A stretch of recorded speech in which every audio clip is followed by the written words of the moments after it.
maintenant à écouter les collègues. Jean-François Mbaye.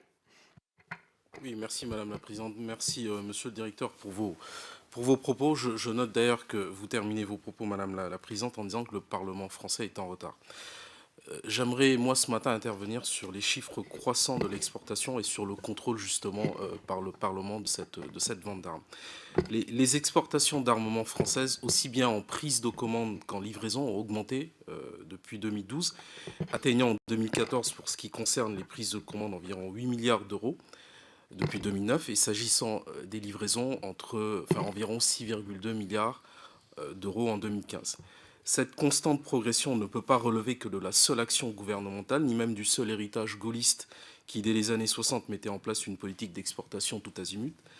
Aussi, Monsieur le Directeur, à la lumière de vos propos, j'aimerais que vous puissiez nous expliquer aujourd'hui ou nous dire quels sont les autres indicateurs qui permettent d'expliquer une telle croissance dans l'exportation.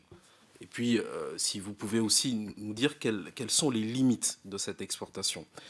Par ailleurs, Monsieur le Directeur, et Madame la Présidente, vous l'avez aussi rappelé, la France est engagée en matière de vente d'armes par deux textes, l'un sous l'égide de l'Union européenne, l'autre sous l'égide des Nations unies. La position commune du Conseil du 8 décembre 2008 stipule que chaque État membre évalue au cas par cas toute demande d'exportation de matériel militaire. Le traité sur le commerce des armes, ratifié par la France en 2014, stipule qu'un État partie ne doit autoriser aucun transfert d'armes s'il a connaissance qu'elles pourraient servir à commettre des violations de la Convention de Genève, des crimes de guerre ou des attaques contre les civils. Nous respectons le travail de ces services chargés de ces décisions difficiles. En revanche, et je m'inscris aussi comme bon nombre de mes collègues parlementaires ici, nous nous étonnons aussi que la France soit aujourd'hui un des rares États à donner aussi peu de poids au contrôle du Parlement. Si nous prenons l'exemple du Royaume-Uni, de l'Allemagne ou de la Suède, et vous les avez rappelés, nous voyons que les parlements sont très impliqués dans le contrôle des ventes d'armes. Je termine, Madame la Présidente.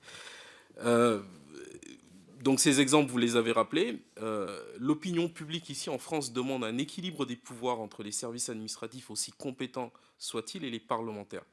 Monsieur le Directeur, une question ou peut-être un constat, peut-être que vous partagez ce constat. Quelle analyse, Monsieur le Directeur, faites-vous du dernier rapport du ministère des Armées remis au Parlement et dont une ONG pointe du doigt encore une fois un manque de transparence et des transferts irresponsables? Je vous remercie. Merci beaucoup, monsieur le député.